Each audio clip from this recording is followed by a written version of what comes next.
तूने उस विधायक के खिलाफ में आर्टिकल लिखकर आपने खतरे मोल लिया है। तुमने मुझे ऐन मौके में पैसे दिए, उनका एहसानमंद हूँ। अजमल कसाब अंतिम समय में अपनी माँ से बात करना चाहता। हेलो एवरीवन, एक बार फिर से आप सभी का स्वागत है। अब तक के हमारे वीडियो में एक सिलसिला चलता आ रहा है फ्रेजेस और इडियम्स का, इसीलिए हमने इस वीडियो में फिर से फ्रेजेस और इडियम्स को ही रिप्रेजेंट करने का कोशिश किया है। यहाँ पर मैं कुछ ऐसे फ्रेजेस और इडियम्स को रिप्रेजेंट करने की कोशिश कर रहा हूँ जो वाकई आपके इंग्लिश स्पीकिंग को और भी बेहतर बना देगा।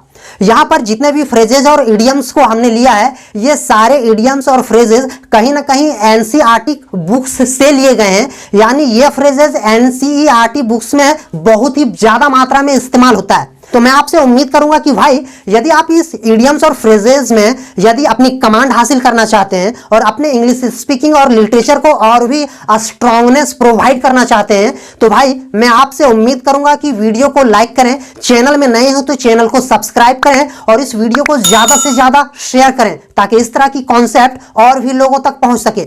आइए बिना देर किए हुए वीडियो को स्टार्ट करते हैं। यहां पर सबसे पहला जो फ्रेज है वो है from the bottom of once heart. यहां पर इसका हिंदी देखा जाए तो इसका मतलब होता है तहे दिल से। कई बार ऐसे बोलते हैं कि यार तुमने मुझे ऐन मौके में पैसे दिए, इसके लिए मैं आपका तहे दिल से शुक्रगुजार हूं। कई बार इस तरह की भी सेंटेंसेस बोलते हैं कि यार उसने मुझे ऐन मौके में मदद किया, इसीलिए मैं तहे दिल से उनका एहसानमंद हूं। इस तरह की सेंटेंसेस जब आप बोलते हो तो सर आप वहां पर इस फ्रेज या तो इस idiom from the bottom of once heart का मदद करके आप अपने इंग्लिश सेंटेंस को और भी बेहतरीन बना सकते हैं। जैसे आपने मेरी मदद की, इसके लिए मैं आपको धन्यवाद देता हूं, तो आप बोल सकते हैं you help me for this, thank you from the bottom of my hearts.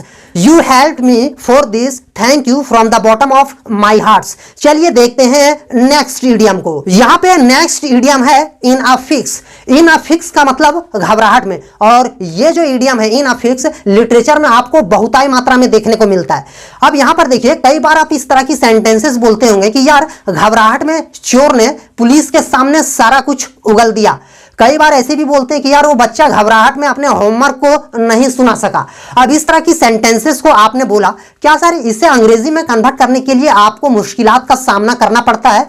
तो यहां पर आप यदि इन अफिक्स जैसे इडियम को यूटिलाइज करते हैं तो आप बड़े आसानी से इस तरह की हिंदी सेंटेंसेस को अंग्रेजी में कन्वर्ट कर सकते हैं। जैसे फॉर एन एग्जांपल, आपको समझने के लिए कि सर इस इडियम को हम इंग्लिश सेंटेंसेस में कैसे इस्तेमाल करें। वह घबराहट में सब कुछ बोल दिया, तो आप बोल सकते हैं he told everything in a fix, he told everything in a fix. आइए देखते हैं नेक्स्ट फ्रेज को। यहां पे नेक्स्ट फ्रेज है एट द 11th आवर, यानी अंतिम समय में। कई बार बोलते हैं ना बाबूजी अंतिम समय में रसगुल्ला खाना चाहते थे, या तो कई बार ऐसे बोलते हैं कि यार अजमल कसाब अंतिम समय में अपनी मां से बात करना चाहता था, या तो कई बार ऐसे भी बोला करता है कि वह अंतिम समय में अपने गांव जाना चाहता था। अब यहां पर देखिए इस तरह की आपने हिंदी सेंटेंसेस बोला, अब सर आपको इसे अंग्रेजी में कन्वर्ट करना है तो एट द 11th आवर का इस्तेमाल करके आप इन हिंदी सेंटेंसेस को अंग्रेजी में कन्वर्शन कर सकते हैं।